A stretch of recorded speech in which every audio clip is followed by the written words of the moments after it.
Hello everyone. History with Abhilash channel में आपका स्वागत है।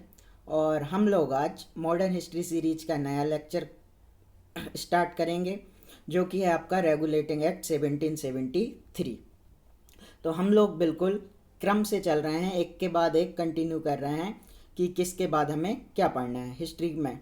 तो हम लोगों ने जो शुरुआत की थी मॉडर्न हिस्ट्री की, जो हमारी स्टार्टिंग हुई थी यूरोपीय कंपनी से, आज हम उसी को कंटिन्यू करते हुए आज तक आ गए हैं रेगुलेटिंग एक्ट पर।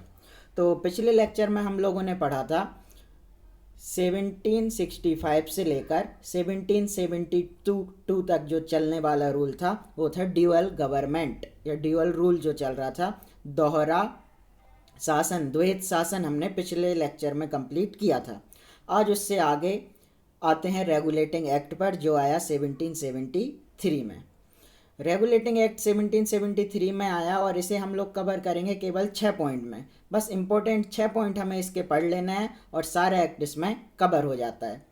तो इसको शुरू करने से पहले इसका बैकग्राउंड जानना ज़रूरी है कि रेगुलेटिंग एक्ट 1773 में आया तो क्यों आया और ब्रिटिश पार्लियामेंट इसे लेकर क्यों आई। सबसे पहले समझते हैं कि रेगुलेटिंग एक्ट है क्या। तो रेगुलेटिंग एक्ट एक एक्ट है जो बना 1773 में। इसको किसने बनाया? तो इसको बनाया था ब्रिटेन की पार्लियामेंट ने। ब्रिटेन की पार्लियामेंट ने, वहाँ की संसद ने एक एक्ट पास किया। किसके लिए? जो इंडिया में कंपनी आई थी उनकी, ईस्ट इंडिया कंपनी इंग्लैंड से, उस ईस्ट इंडिया कंपनी को रेगुलेट करने के लिए, उस ईस्ट इंडिया कंपनी पे कंट्रोल करने के लिए एक एक्ट लेके आई ब्रिटिश पार्लियामेंट, जिसका नाम था रेगुलेटिंग एक्ट, और ये आया था 1773 में। पिछले लेक्चर में आपने जब दोहरा शासन पढ़ा था तब देखा था कि कंपनी के कर्मचारी भ्रष्ट हो गए थे और वो बहुत सारा पैसा ले लेकर इंग्लैंड जा रहे थे। यहाँ तक हमने बात कर चुके थे।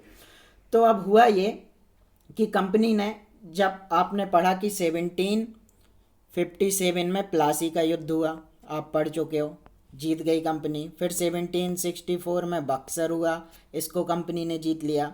और 1765 में इलाहाबाद की संधि हुई, ट्रीटी ऑफ इलाहाबाद।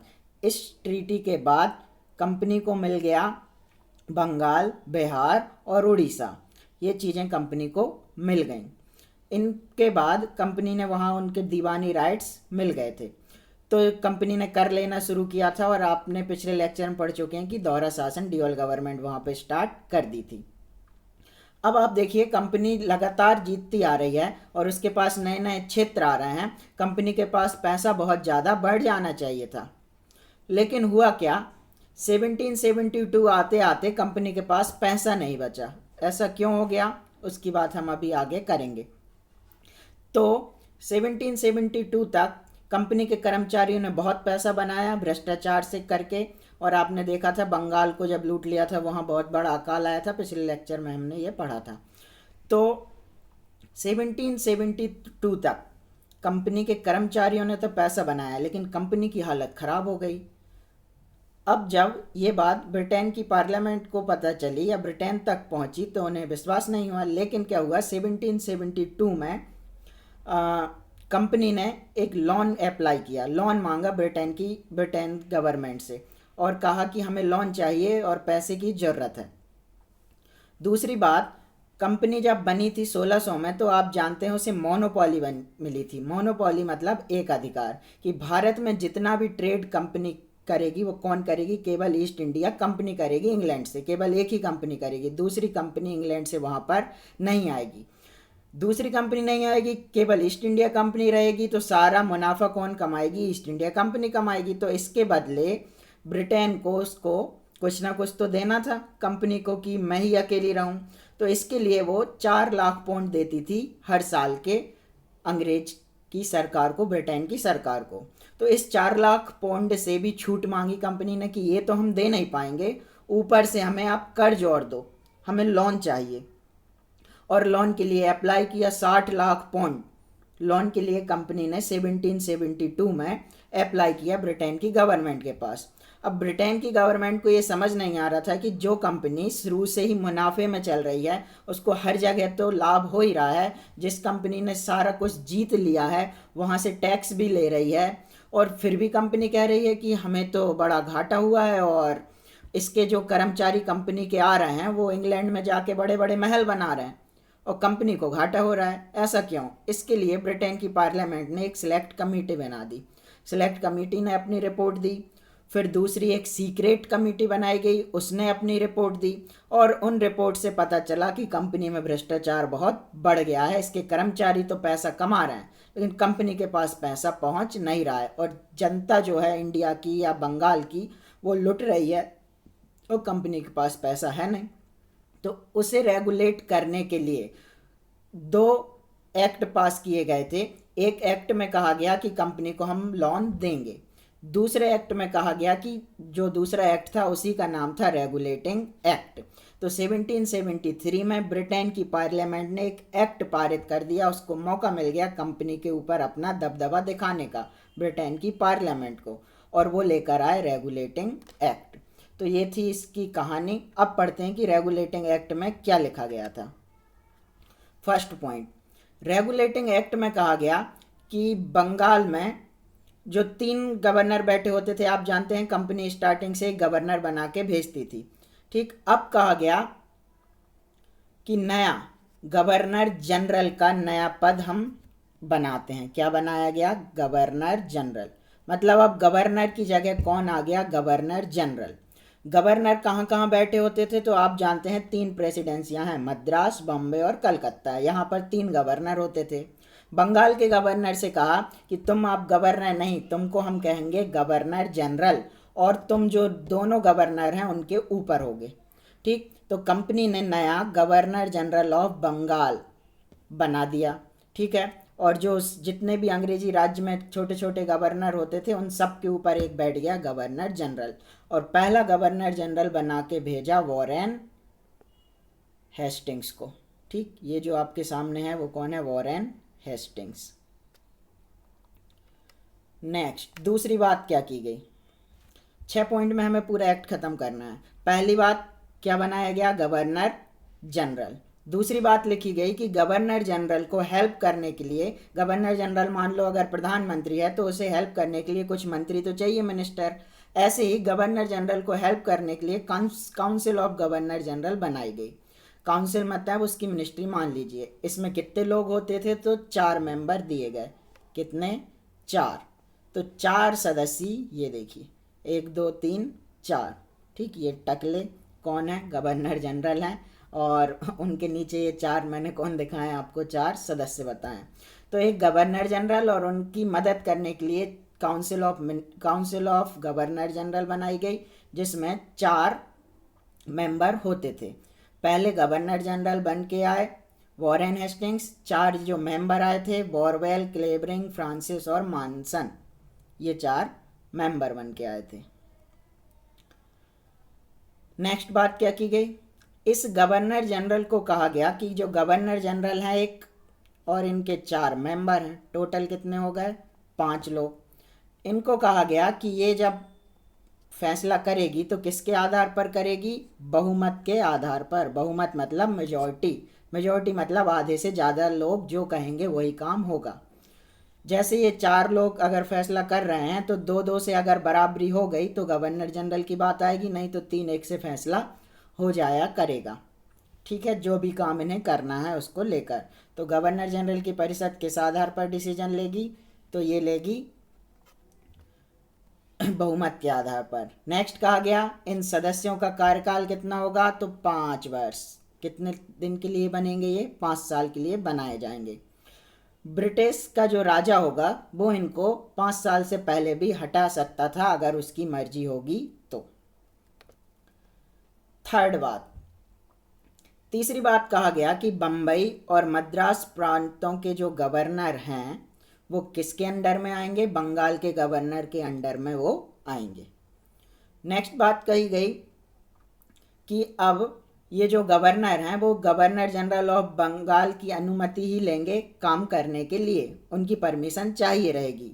उनकी परमिशन के बिना, ये क्या है? परमिशन के बिना, यहाँ बिना है, बिना किसी भी भारतीय राजा के साथ कोई भी ट्रीटी नहीं करेंगे, कोई भी वॉर नहीं करेंगे जब तक कि गवर्नर जनरल परमिशन ना दे दे। ठीक, लेकिन ऐसा कहा गया कि अगर इमरजेंसी टाइम आ जाए, कोई राजा ही अटैक कर दे या जल्दी से अटैक करना हो, तो फिर बिना अनुमति के कि आप कर सकते हो, ये भी प्रोविज़न उसमें डाला गया। तो आपने देखा था कितनी प्रेसिडेंसियाँ थीं, 3। एक बार और मैप में दिखा देते हैं। ये है कलकत्ता, ये है मद्रास और ये है बम्बई। ये कलकत्ता और मद्रास बम्बई में 3 गवर्नर बैठते थे। कलकत्ता के गवर्नर को कहा गया अब गवर्नर जनरल ऑफ बंगाल। ये गवर्नर जनरल ऑफ बंगाल के अंडर ही ये दोनों गवर्नर भी अब इसी को रिपोर्ट करेंगे। ठीक, इनका एरिया ये था, इनका एरिया ये था, इनका ये था, और तीनों का बड़ा एरिया अब कौन कवर करेगा? Governor general of Bengal. ठीक, चौथी बात क्या की गई? चौथी बात कही गई कि कलकत्ता में एक सुप्रीम कोर्ट बनाई जाएगी। ठीक है, कलकत्ता में क्या बनाई जाएगी? एक सुप्रीम कोर्ट। और इस सुप्रीम कोर्ट में एक तो मेन जज होंगे और 3 और जज होंगे। ठीक, एक चीफ जस्टिस और 3 अन्य जस्टिस। तो आपसे पूछा जाता है सुप्रीम कोर्ट सबसे पहले कब बनी थी? तो रेगुलेटिंग एक्ट से बनी थी। ठीक है, 1773 के रेगुलेटिंग एक्ट में। लेकिन बनाई कब गई थी? तो बनी थी 74 में जाके। इस एक्ट में लिखा गया था कि 3 तो ये होंगे और एक ये होंगे। नेक्स्ट, अब बनी सुप्रीम कोर्ट। ठीक, और सुप्रीम कोर्ट को कहा गया कि बंगाल, बिहार और उड़ीसा इस सुप्रीम कोर्ट के अंडर में आएंगे। ठीक, सुप्रीम कोर्ट फैसला किस किस जगह का करेगी? तो फैसला करेगी बंगाल, बिहार, उड़ीसा। पिछले लेक्चर से आप देखते आ रहे हैं, ये बंगाल, इसी में बिहार शामिल है और इसी में ये उड़ीसा शामिल है। तो बंगाल, बिहार, उड़ीसा इस क्षेत्र के जो भी डिसीजन लेने होंगे वो कौन लेगी? यही सुप्रीम कोर्ट लेगी। सुप्रीम कोर्ट बना 1774 में, और इस सुप्रीम कोर्ट में एक बनाए गए चीफ जस्टिस एलिजा इम्पे, जिनका नाम था। पूछा जाता है सुप्रीम कोर्ट के जज कौन बने सबसे पहले? तो एलिजा इम्पे बने थे। कब? 1774 में। एक जज और उनके साथ ये 3 अन्य जज। ठीक, तो एक चीफ जस्टिस और 3 अन्य जस्टिस बनाए गए। चीफ जस्टिस के नाम याद रखना है, कौन बने थे? Elijah Impey. और 3 जज बने थे, चैम्बर्स, लेमेस्टर और हाइड। 5वीं बात, गवर्नर जनरल को ऑर्डिनेंस या अध्यादेश जारी करने की पावर दी गई। ऑर्डिनेंस या अध्यादेश क्या होता है? आपने पॉलिटी में पढ़ा है। जिन्हें बिल्कुल भी नहीं पता है वो सुन लें कि ऑर्डिनेंस क्या होता है। ऑर्डिनेंस एक इमरजेंसी पावर की तरह होती है। जब हमारी गवर्नमेंट, अगर अभी की बात करें, जब हमारी गवर्नमेंट को कोई रूल बनाना होता है तो वो कहाँ से बनता है? पार्लियामेंट से।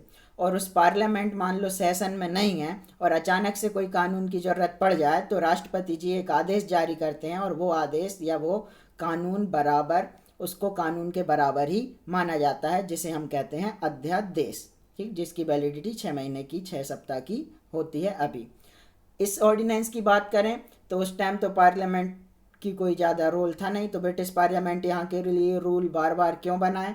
भारत में पार्लियामेंट की कोई बात ही नहीं है। तो गवर्नर जनरल कोई भी आदेश जारी करें उसे ही क्या माना जाएगा? कानून माना जाएगा, जिसको कहा गया अध्यादेश।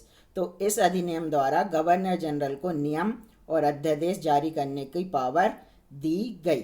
ठीक, वो कोई भी ऑर्डर जारी कर दे गवर्नर जनरल और वही हो जाएगा उस टाइम का कानून।